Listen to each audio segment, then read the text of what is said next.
मूषिक वाहन मोदकम हस्त चामर कर्ण विलंबित सूत्र वामन रूप महेश्वर पुत्र विघ्न विनायक पाद नमस्ते।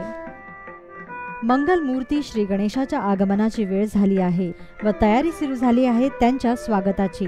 आणि आपल्या लाडक्या गणपती बाप्पांचं स्वागत त्यांना अतिप्रिय अशा मोदकांशिवाय कसं होणार।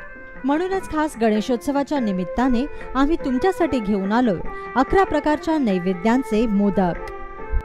चला तर मग यंदाच्या गणेशोत्सवात आपल्या लाडक्या बाप्पांना दाखवूया 11 प्रकारच्या निरनिराळ्या मोदकांचा नैवेद्य।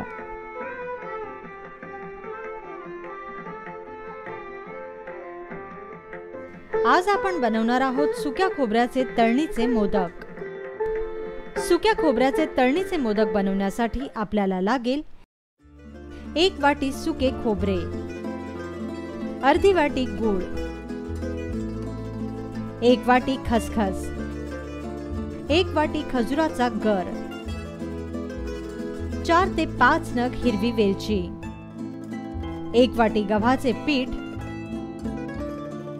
1 वाटी तूप आणि चवीला मीठ। प्रथम एका पॅन मध्ये सुके खोबरे परता, मग त्यात गूळ, खसखस व खजुराचा गर अशी बाकीची सारी जिन्नस मिसळा। हे सर्व मिश्रण एकजीव करा। गुळाचं पाणी होईपर्यंत आणि रंग बदलेपर्यंत मंद आचेवर हे मिश्रण छान परतून घ्या। तयार झालेले हे सारण मग एका प्लेटमध्ये थंड होण्यासाठी ठेवून द्या।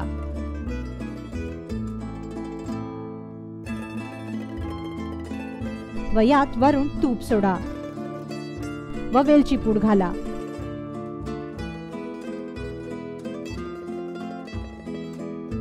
यानंतर गव्हाची कणिक तिंबून घ्या।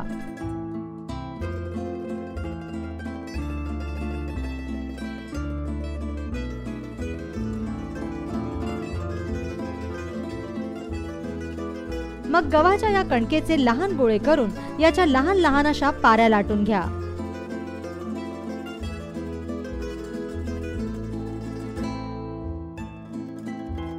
या पाऱ्यांमध्ये मग तयार केलेले सारण भरा व हाताने किंवा साच्याच्या सहाय्याने याचे मोदक बनवून घ्या।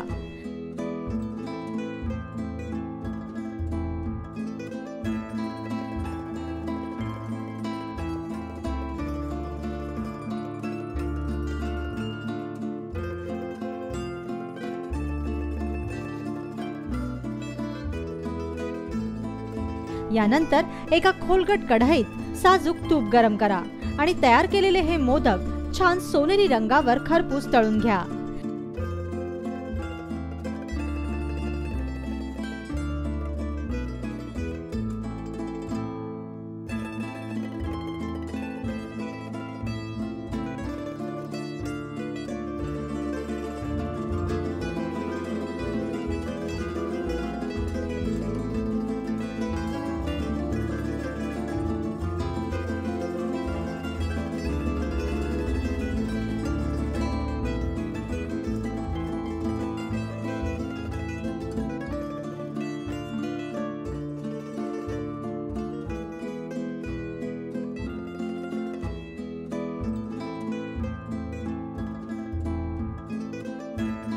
तयार झाले तुमचे सुक्या खोबऱ्याचे तळणीचे मोदक।